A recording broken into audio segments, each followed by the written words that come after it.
even know whether in this new system there are going to be nations, states. The state system in which we live is a product of the modern world system. Didn't exist historically before that. And will we have states? Maybe. I don't know. You don't know. We don't know. That's the point. That's the point. We're living amidst this great uncertainty. Thank you.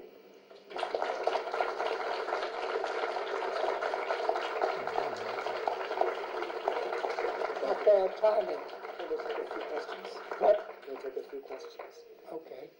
Okay, you gotta love somebody who summarizes the talk by saying, that's the point. I don't know. We don't know. And you can't know. We do have a reception following, but we have time for a few questions for Professor Wallerstein.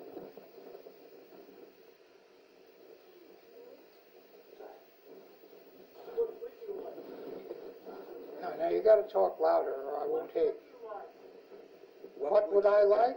Oh, I would like a relatively democratic, relatively egalitarian system. I say relatively because it'll never be perfectly, but it can be relatively democratic. We don't have a democratic system anywhere in the world today, as far as I'm concerned. All right? And we certainly don't have an egalitarian system anywhere in the world. And we've never had it. Okay? So I'm betting on it's a dream? No, it's an alternative. It's an alternative that is historically possible, but certainly not predictable. Okay.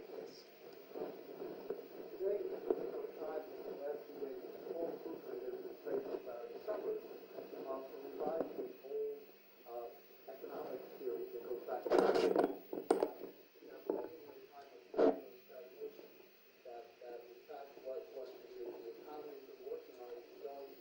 bubble to bubble to bubble, and then each bubble. How does that fit into, if you think it does, If I had more time, yeah. If I had more time, I could trace we've had 4 or 5 or 6 bubbles, right? And we're running out of bubbles. No. Seriously, one of the problems is you exhaust the possibility of bubbles. And here again, you know, the first bubble was when we had the oil price rise, okay?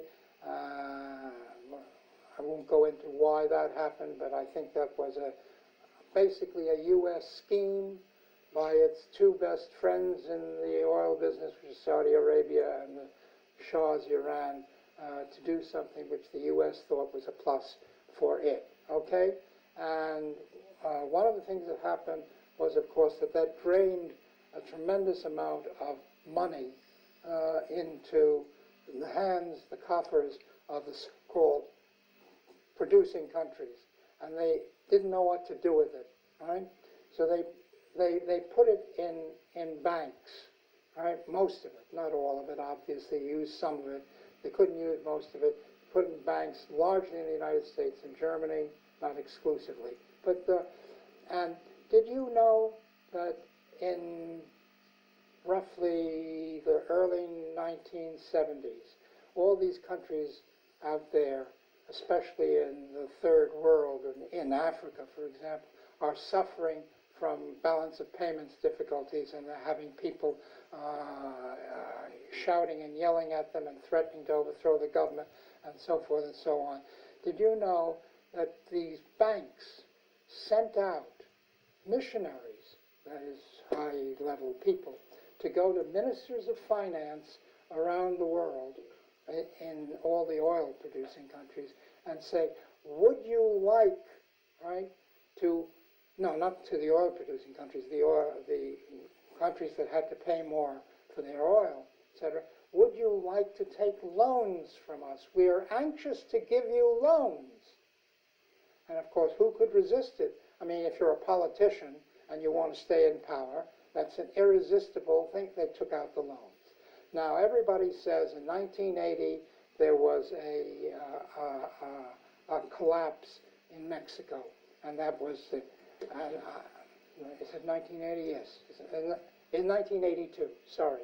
In 1982, the Mexican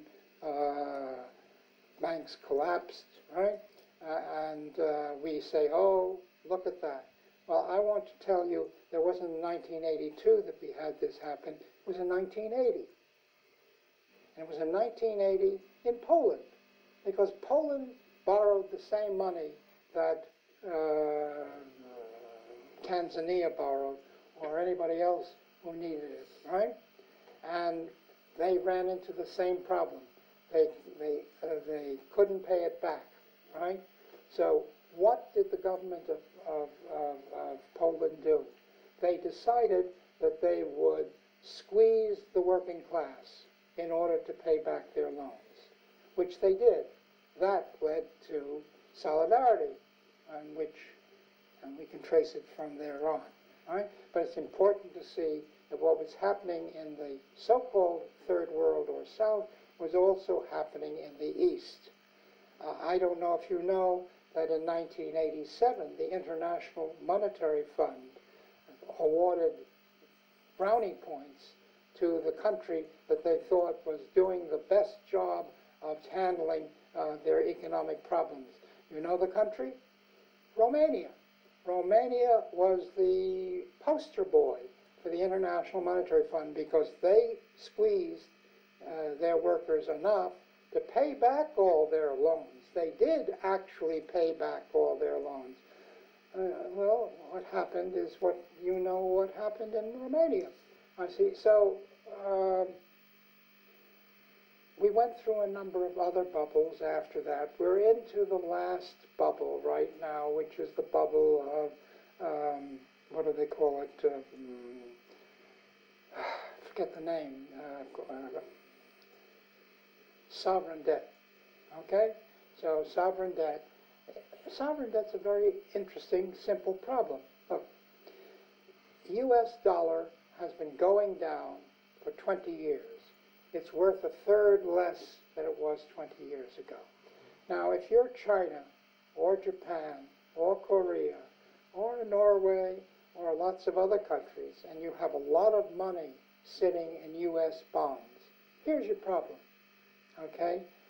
Were you to withdraw that money, it would all collapse, and you would collapse with it, okay? Were you to leave the money in, it's worth less each year. So, it's a real dilemma. And you want to give the money to the United States, partly because there's, quote, nowhere else to go that's better. That's partially true. And partially because you want to keep up U.S. purchasing power from China or Japan or anywhere else, okay? But on the other hand, you're worried about the collapse. So you have to guess when the collapse is going to happen. You can withdraw your money slowly, which China has been doing and others have been doing, and put it in other things, and hope that you're the first one out and not the last one out. But as anybody who deals with the stock market knows, nobody can guess the exact moment. So you might guess right, or you might guess wrong. And this is the great dilemma now of the currencies. At one point, within the next couple of years, in my opinion, the U.S. dollar will collapse, okay? So who comes out ahead at that point? I don't know.